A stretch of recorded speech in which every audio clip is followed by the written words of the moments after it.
Hey guys, it's Mr. Kramer here, and I am presenting on two topics, our final two topics of unit number 5 before we take the exam.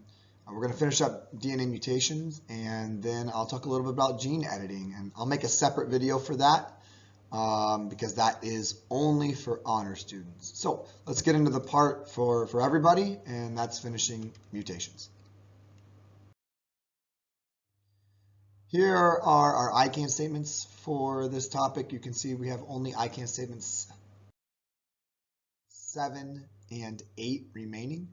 So we will list the 3 external causes of mutations, but then we also need to describe the different types of DNA mutations and their possible effects on proteins. We've started that with point mutations and frame shift, and we will finish that with chromosomal today. Before we begin, I think it's important to take a little self-quiz. So what I would like to do is go ahead and there are 5 multiple choice questions. So somewhere in your notes, either in the margins or I'm looking for my booklet. It's over there. Either in the margins of your notebook or the white column on the left side of your booklet notes page. Go ahead and write down 1 through 5. And here's the first question. Which part of a DNA nucleotide must change to cause a point mutation? Is it A, deoxyribose, B, nitrogen base, C, hydrogen bond, or D, phosphate group? If you need more time, go ahead and pause the video. Otherwise, we're going to go on to number 2. Number 2 says, during transcription, which base does thymine in the DNA pair with? Does it pair with A, adenine in the mRNA? Does it pair with B, uracil in the mRNA? Does it pair with C, cytosine in the mRNA?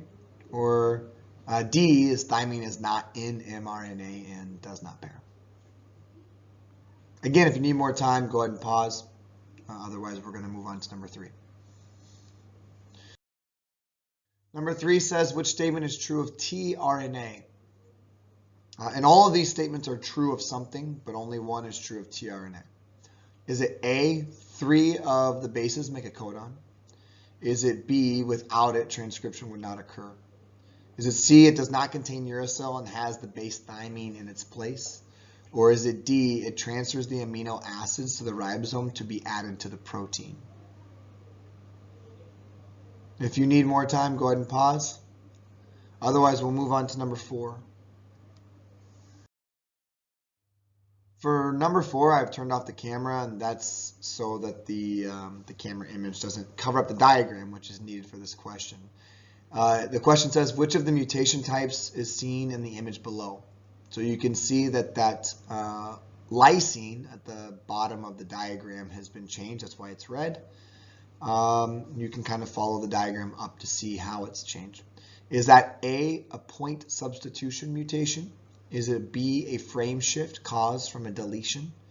Is it C, a frame shift caused from an insertion? Or is it D, a chromosomal mutation? If you need some more time to take a look at the diagram, go ahead and pause. Otherwise, we are moving on to number 5.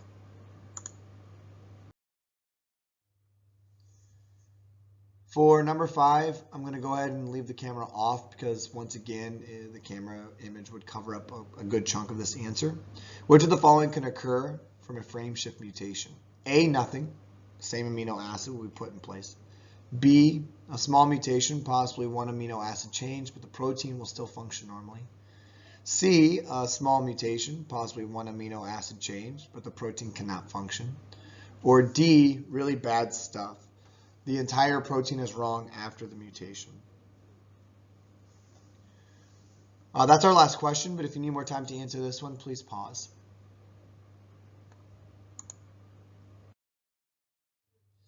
On the next slide, I am going to show you the answers, and we'll check how you did, or you'll check how you did. But before that, I'm just kind of curious, like, what's your confidence level right now? How do you think you did on these 5 questions? Do you feel really good? Do you feel confident that you got a 5 out of 5 or a 4 out of 5? Or are you really unsure? Your confidence level says a lot about where you are in terms of the unit. Don't forget that the next class that you have, you'll be doing the Unit 5 exam. So whatever your confidence level is, It should kind of be a little bit of a self-check as to where you are. And hopefully, if you're not very confident, you might surprise yourself. That would be really great. But go ahead and think about how many you got right and what your confidence level is. Here are the answers. They are B, A, D, A, D. And so if you got a 5 out of 5, that's really awesome. Even a 4 out of 5 is really good. Some of the multiple choice questions I wrote to be a little bit more tricky. Maybe some of the wording was a little bit different.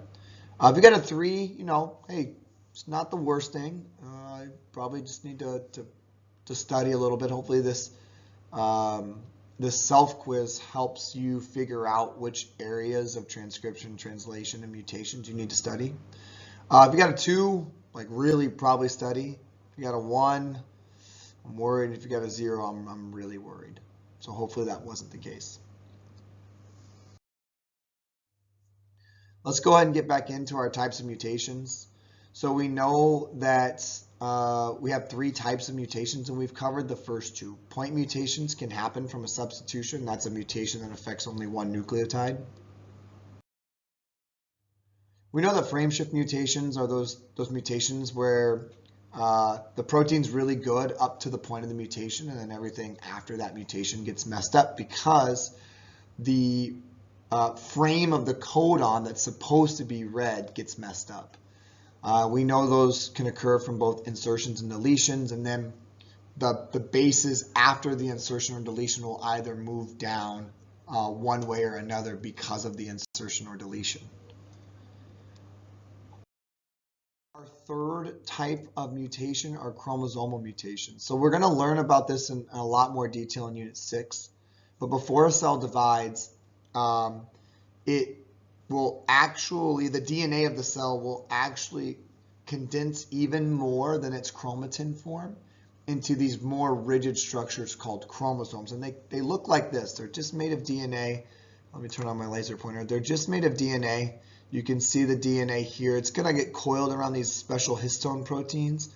And then it's going to coil almost into like, it looks almost like one of those telephone cords, you know, that's not on a cell phone, like on a handheld phone. You see that twisty cord. It's going to kind of take that form, and it's going to coil even more, and eventually it'll get into this X shape. And before the cell divides, the nucleus is going to dissolve. So this chromosome structure will help protect the DNA, and all of its coiling will protect it during cell division.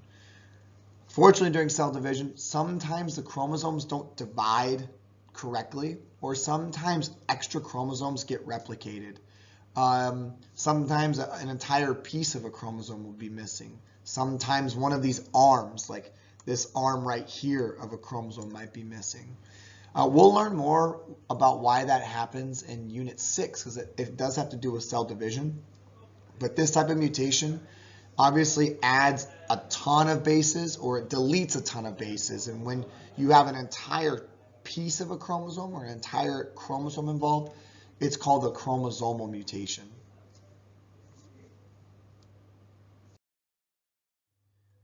Chromosomal mutations can cause some of the most common types of genetic disorders that exist. Down syndrome is an example of a chromosomal mutation in Down syndrome. A person with Down syndrome has an extra chromosome in the 17th pair. So you guys probably know this, I would imagine, that normal males have 46 chromosomes. We have 23 pairs, and that last pair are sex chromosomes. And this is a male because this person has an X and a Y chromosome. This is called a karyotype. We'll look at karyotypes quite a bit in the next unit.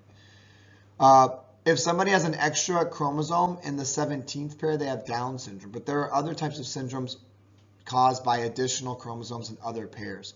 So if there's a third chromosome in the 18th pair, they have Edwards syndrome, which is not exactly the same as Down syndrome, but there are some similarities. Patau syndrome is an extra chromosome in the 13th pair. And then Klinefelters, and you can't see this because of the camera, Klinefelters are when people have 2 X chromosomes and 1 Y chromosome. So they have an extra sex chromosome.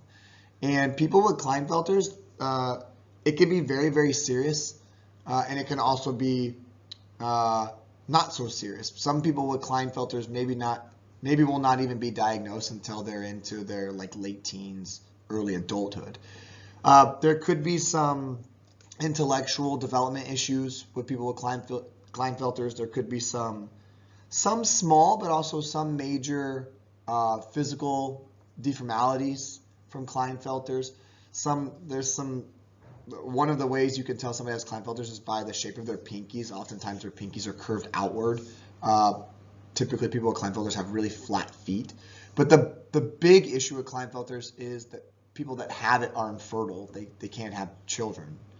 They also have some hormonal issues, especially when it comes to periods of sexual development. So like very early on in cell division, when somebody with Klinefelters starts as a zygote and then becomes a blastula, which is many cells. Other times, like during puberty, when hormones are kind of raging, especially some of those male hormones, there could be an issue there. We'll talk more about Klinefelters, and some of you may choose to research that in Unit 7.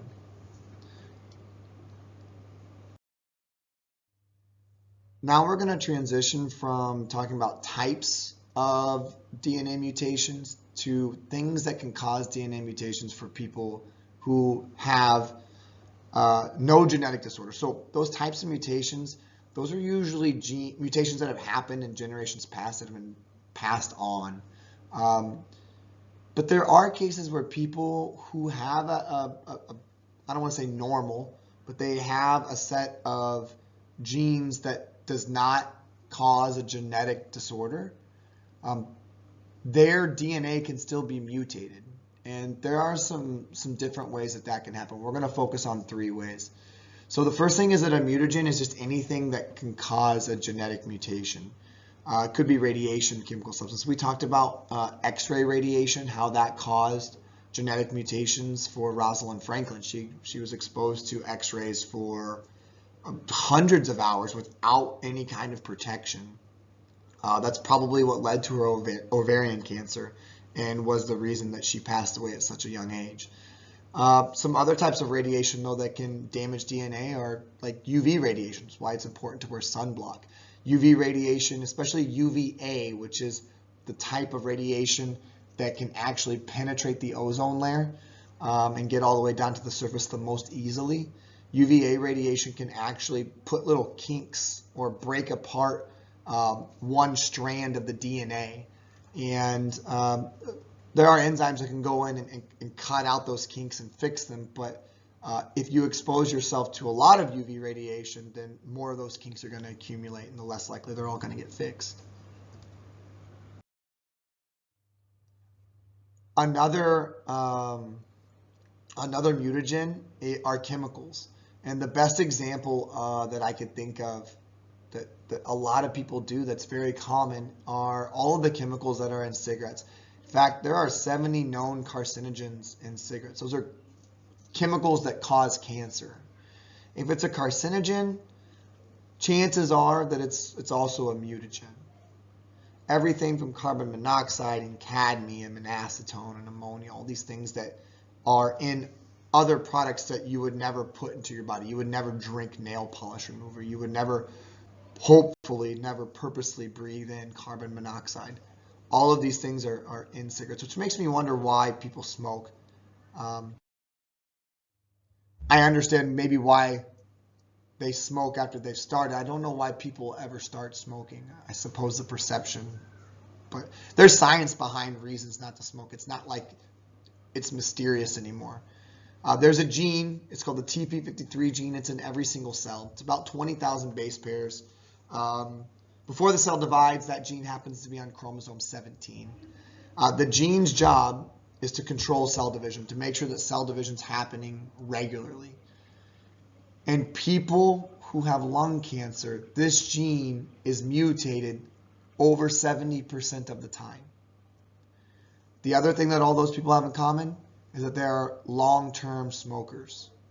And so, like, it doesn't make sense to me. There's a gene, its job is to control cell division. If you smoke, the chances of that gene getting mutated go up. If that gene gets mutated, cell division happens more rapidly than it should which leads to a tumor. When cigarettes were invented, the human genome had not been mapped. We didn't know that TP53 gene even existed, but now we do.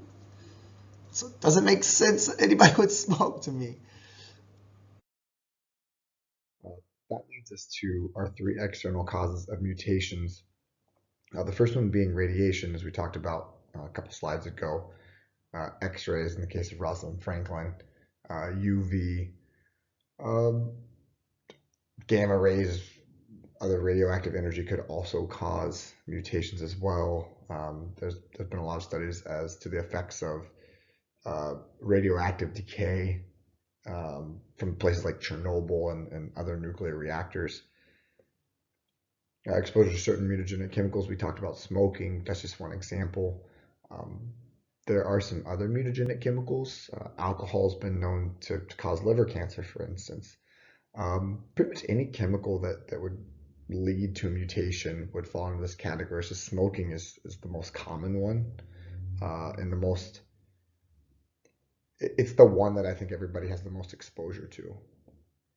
Last is viral infections. Viruses are not living, but they're pretty basic. They're either a strand of DNA or RNA, and there's some kind of protein capsid, some kind of like protein envelope. And what they do is they trick a cell into allowing it in, and they make the cell think that the cell needs the virus. And then they trick the cell into making more virus parts by essentially hijacking its protein synthesis process and its ribosomes and all that stuff. And while doing so, it can cause mutations to the cell's DNA. Eventually, it builds so many new viruses that the cell ends up dying anyways. But there are a lot of viruses, probably hundreds of thousands, maybe up to 1 million viruses.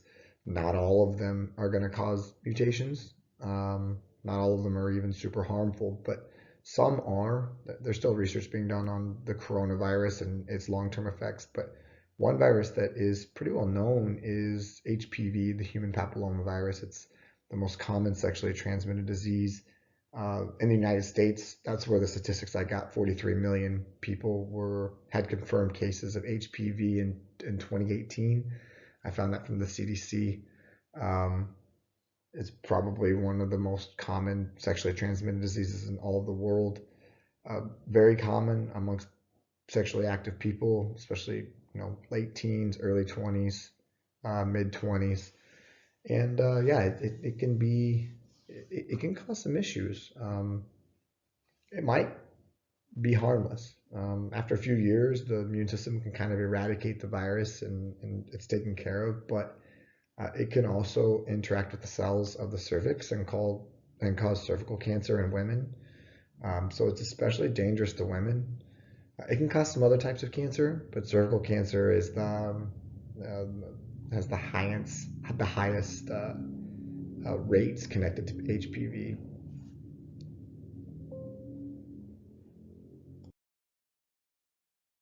Viruses can take many different pathways in the cells, but most viruses work the same way. And so I will link this video here.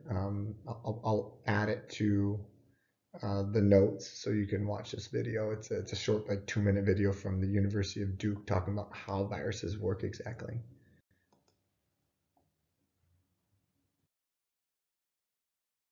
Hi guys. I know at the beginning of the video I was wearing a shirt and a tie and sitting at my desk in the day, and now at the end of the video I am wearing a t-shirt and sitting on my floor at home in the dark by myself, trying not to wake up my family at night. So had to start the video school, finish it at home. But yeah, that's it. Here's our summary question. If you can answer this, that's really good start on mutations and the external causes.